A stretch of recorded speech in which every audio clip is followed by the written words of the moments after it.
SRIRAM's IS, serving the nation since 1985. Ab offline, hoya online, we are the lifeline. Hello and namaste. My name is Dr. Dipanwita and today we are going to discuss were the US elections free and fair.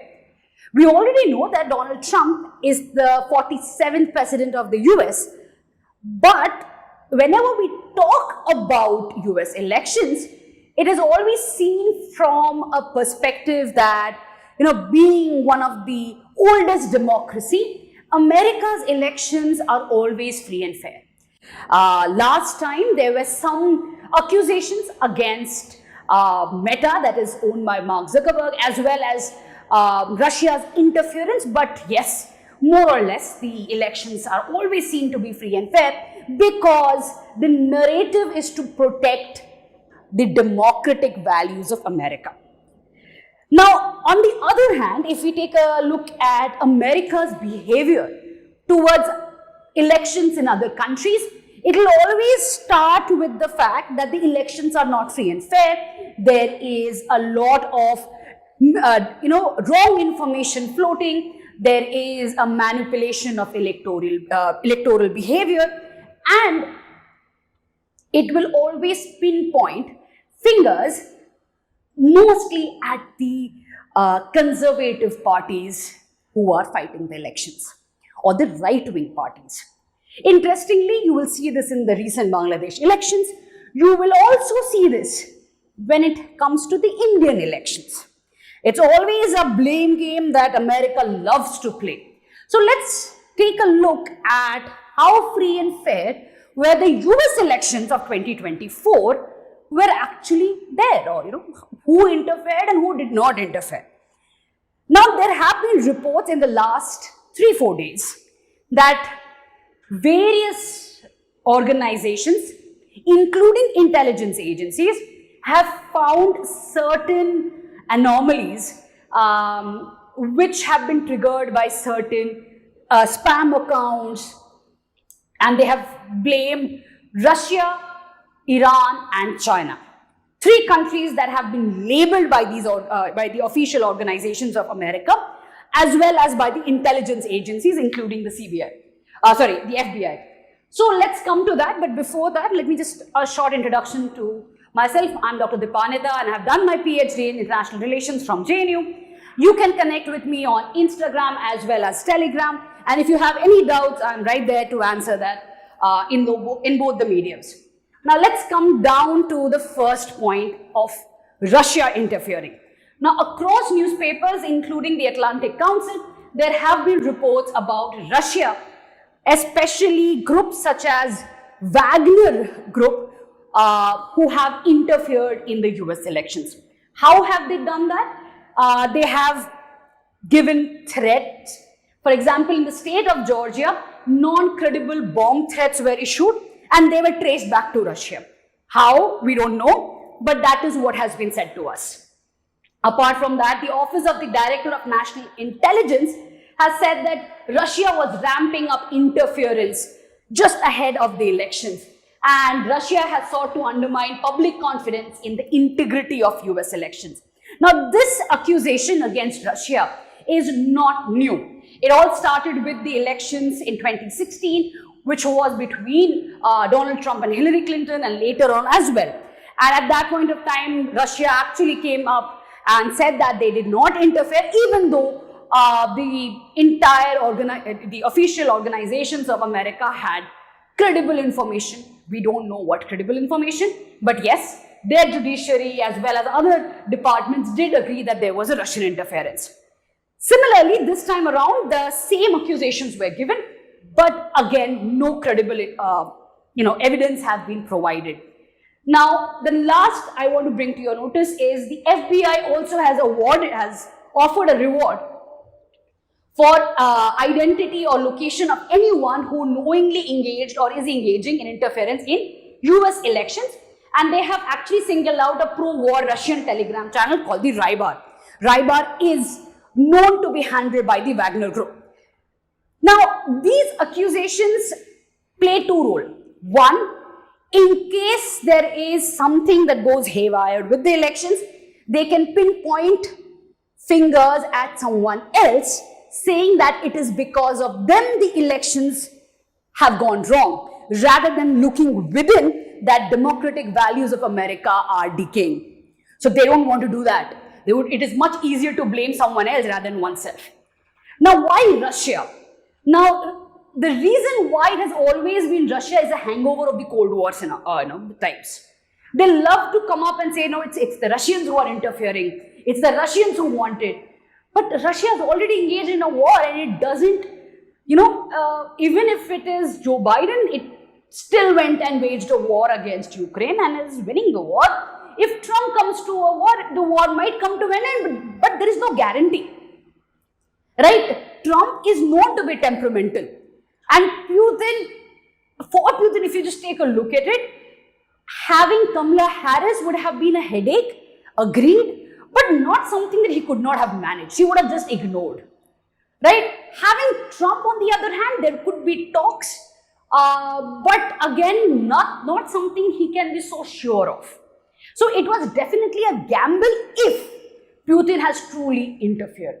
But my understanding of this whole fiasco would be that Russia would have, through proxies, tried to sway the electoral behavior, but would not really invest so much in electoral interference. Coming down to the other, big name that has come up is Iran. And there have been, again, information that the IRGC, that's the Revolutionary Guards Corps, is behind a lot of interference. And they have basically hacked into the email accounts of certain officials. They are using social media to influence. And a name also, basically Jalili, has been constantly repeated in the White House papers. You can just go Google Jalili, Jalili, and his name has constantly been reiterated as someone who is actually interfering in the US elections. Now, proxy is something that Iran has used to its benefit in the last few years, especially the axis of resistance. But are they really good with the social media game is yet to be seen. One can argue that Iran, if they really were so good with it, they could have done something about their own rights condition, their own domestic conditions, as well as the projection of Ayatollah himself. But interfering through social media in US elections would really be tough for Iran at this point of time. Secondly, even if they really did interfere, Trump is in power. So they miserably failed in their interference. So again, Iran, I would give them a benefit of doubt that they did not interfere. Coming down to the next one is China. Now, China's interference or influence is usually through this word called the spamouflage, which is spamouflage or dragon bridge, which is basically a mixture of spam and targeted propaganda. And now China does this fantastically. They have a lot of these channels that kind of puts across Chinese propaganda about how beautiful Chinese life is, how beautiful the Chinese countryside is, how excellent the relations between China and Africa. So they have done this beautifully using TikTok and other things. Now, can China do this is the question? Yes, probably. But won't the US be able, or the US officials be able to figure it out and stop it? Definitely. And if China interfered, whom would it have supported? Donald Trump or Kamala Harris would be the question.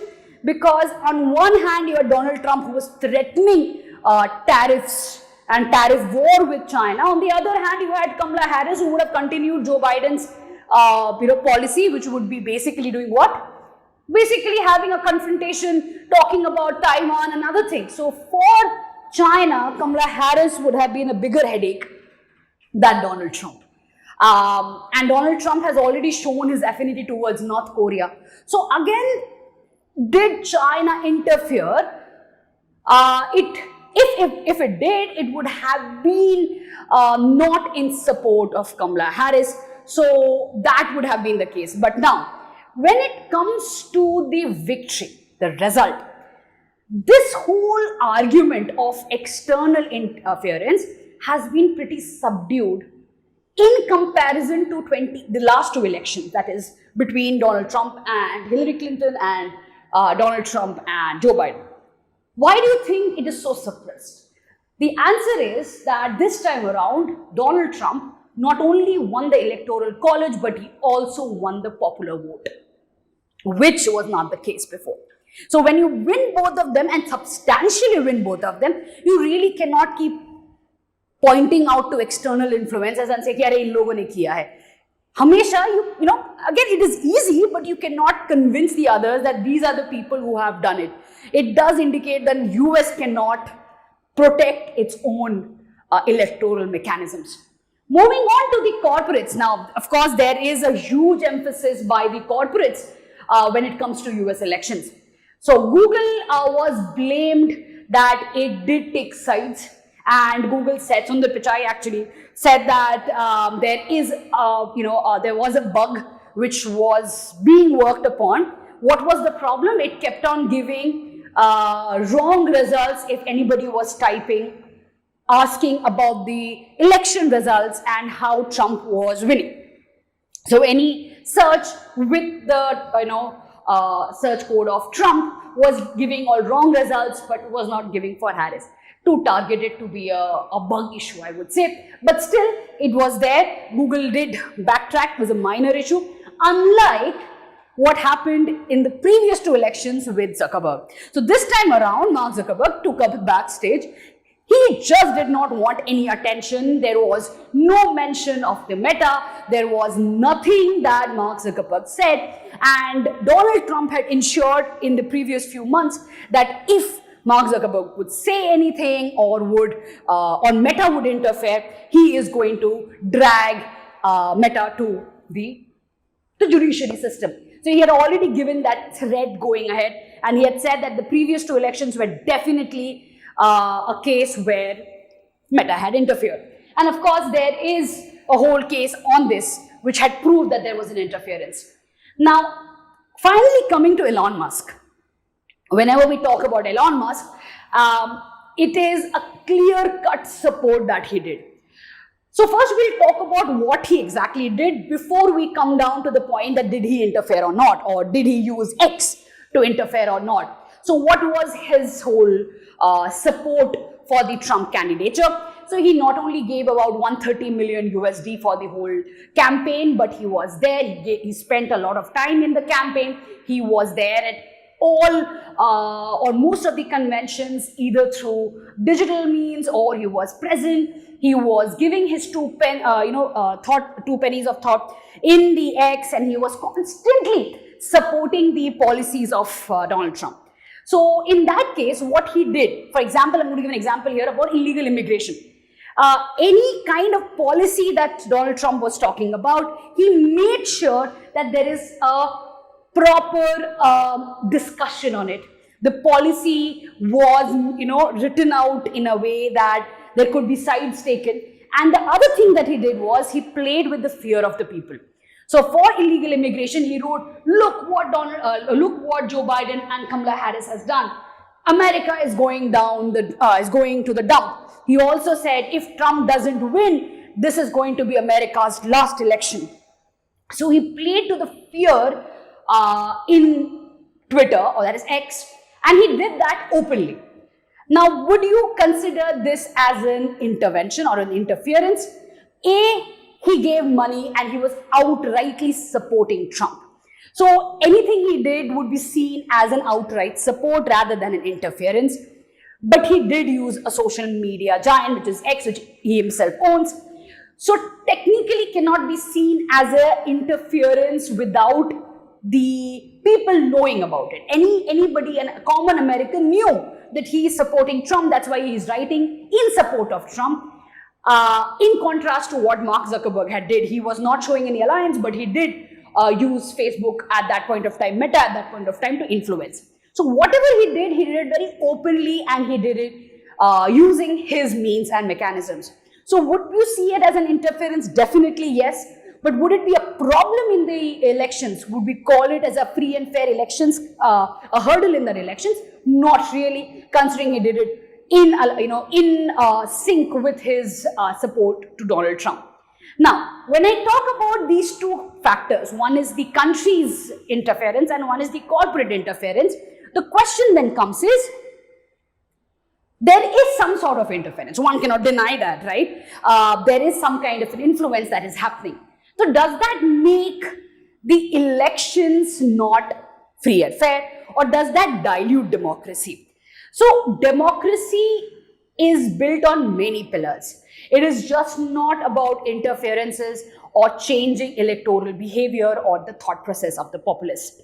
It is also about who is voting and who's not voting. It is also about how people vote and on what matters they vote on, right? What is the thought process? Those things that go into making the question of democracy being strong or not. If you want a detailed understanding of this, you can always write in the the comments below, and I'll take a detailed analysis of has democracy diluted in America. The second thing then the question comes is that with these interferences, can we call it a free and fair democracy in America? So in today's world where social media is everywhere, it is very difficult to say that elections are free and fair. No elections today are free and fair, and this is where I think America should stop this hypocrisy, even when it comes to its own elections. So all elections are now definitely being influenced, whether through social media or through other means. It is definitely being there. So America really should dial down on this and focus on other democratic values rather than the free and fair elections. With this, I'm going to come to an end to today's discussion. I'll see you in the next one. Take care. Bye. SRIRAM's IS, serving the nation since 1985. Ab offline, hoya online, we are the lifeline.